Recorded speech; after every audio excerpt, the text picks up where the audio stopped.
Well, the business situation here in China with regards to COVID-19 is gradually normalizing. We can see people returning to the cities, businesses are back in operation, and the stores behind me here are all open. And that is also confirmed by a survey we recently conducted together with the Swedish Chamber of Commerce here in China, where we surveyed the Swedish firms operating here in the market, and they all confirmed that production is getting up and running and back on track within a couple of months' time, while sales is a bit more troublesome since many of them are operating on a global market in a global economy. In terms of supply chains, production is getting up, and we can see most factories are now open. They might not all be on full capacity, but the economic output is around 70% and increasing.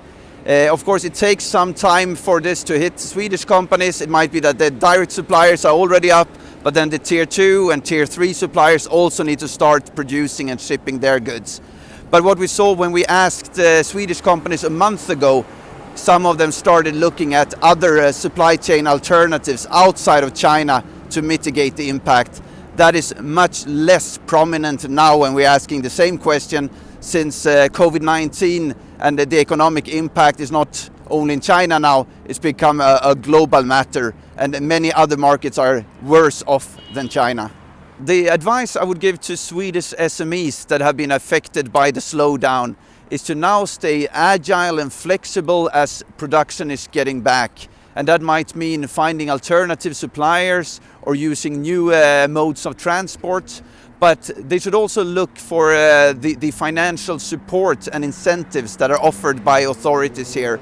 That could be anything from reduced social security payments for a period of time, deferred payment of bills, as well as rental reductions.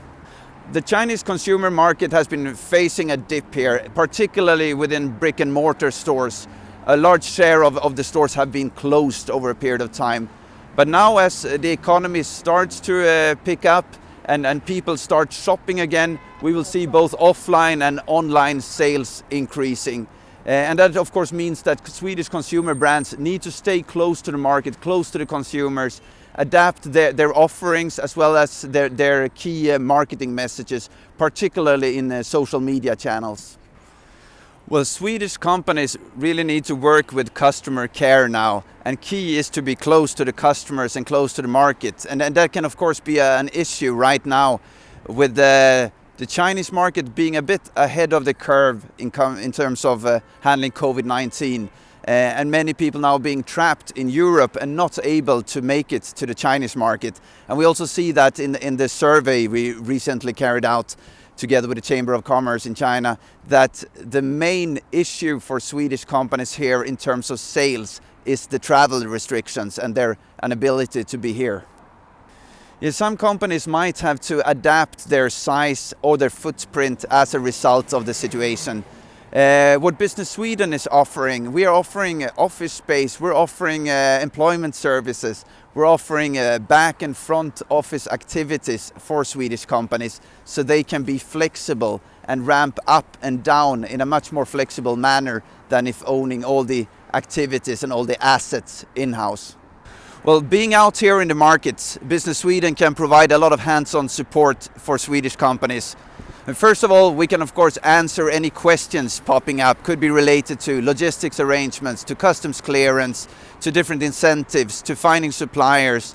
But also we can act as the extended feet and brains on the ground in the market and help Swedish companies with running projects, with setting up sales meetings or with other daily activities that they are unable to perform because of travel restrictions.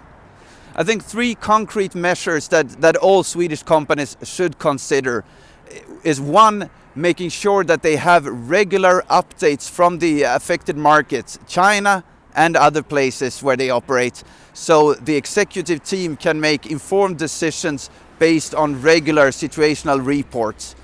2, making sure that they communicate internally, but also communicate to their business partners and other external stakeholders.